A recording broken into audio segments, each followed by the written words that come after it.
and I think he's fun and friendly, but I don't really trust F words all that much, to be honest with you, in general. Now, you might say that is homophobic of me, but it's not homophobic. I would never see, I think we already have equal rights. I think how you want to orgasm in private, as long as it's legal, is your right to be as gay as you want to be. You can be that fucking big of a, an F word. That's your choice to be an F word. But some people are What I don't bisexuals. understand is why don't they create their own homo chomo churches? You never heard of the Lutheran Church? Dude, that has really been my experience. If you see a rainbow flag on the outside of a church and it's super inclusive, well, you still might have a nice potluck, but it doesn't mean I support your orgasm desire. It's just, and I'm not homophobic. I'm gay. So, anyways, I'm gay, and not many people know that about me, but I'm actually gay. I'm transgender. I was a woman. I shaved my head. I started taking hormone supplement therapy. I've been lifting weights, and my name is actually Janet. Not many people know that I'm gay and I'm trans. I'm one of the most successful trans success stories of all time. I grew a penis.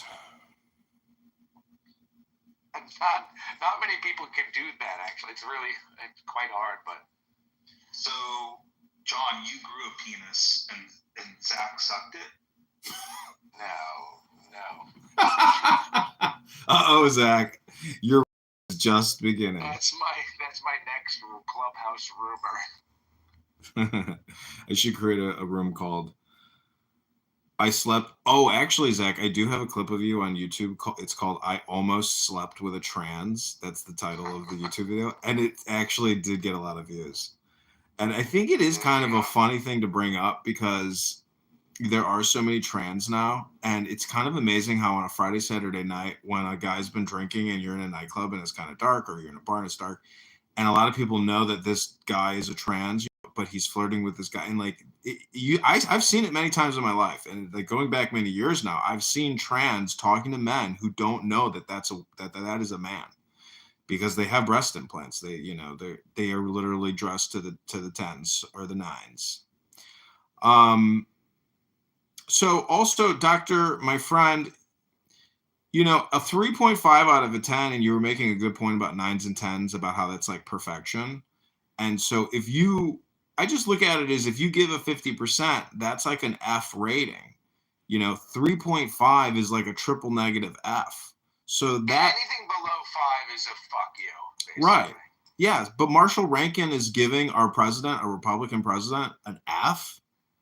So he's an F person. And, I don't know what he does. He always talks about my little brother and my little brother and my little brother and my little brother. It kind of sucks when you get old and you get fat and like your energy is not where it is, and you drink a lot and you mumble a lot and you spend all your time on Clown House. So clearly his career isn't taking off. No one can have a successful career and actually be on this app. It's impossible. If you are here, you are careerless. And guys like Brad, who seem to know everything about all things, Republican, all things, he knows a lot. And I'm like, I asked him one day, I was like, where do you get all your information from? He said, I get a lot of emails. So like, I don't know if he's pre-networked, but anyways, somebody said he drives a truck, and I thought he worked in like, insurance or finance, or I didn't think he worked driving a truck, because even driving a truck and being on this app those many hours is difficult. I don't think it's easy to drive a truck, let alone talk on Clown House and be very specific about what you're talking about, because that means he's had to have read all this shit.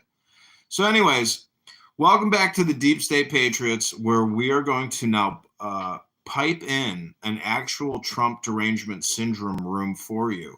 We are going to take my burner phone and find one of the latest and greatest Clown House Democrat derangement syndrome rooms with our favorite Clown House clowns wasting their time talking about nothing.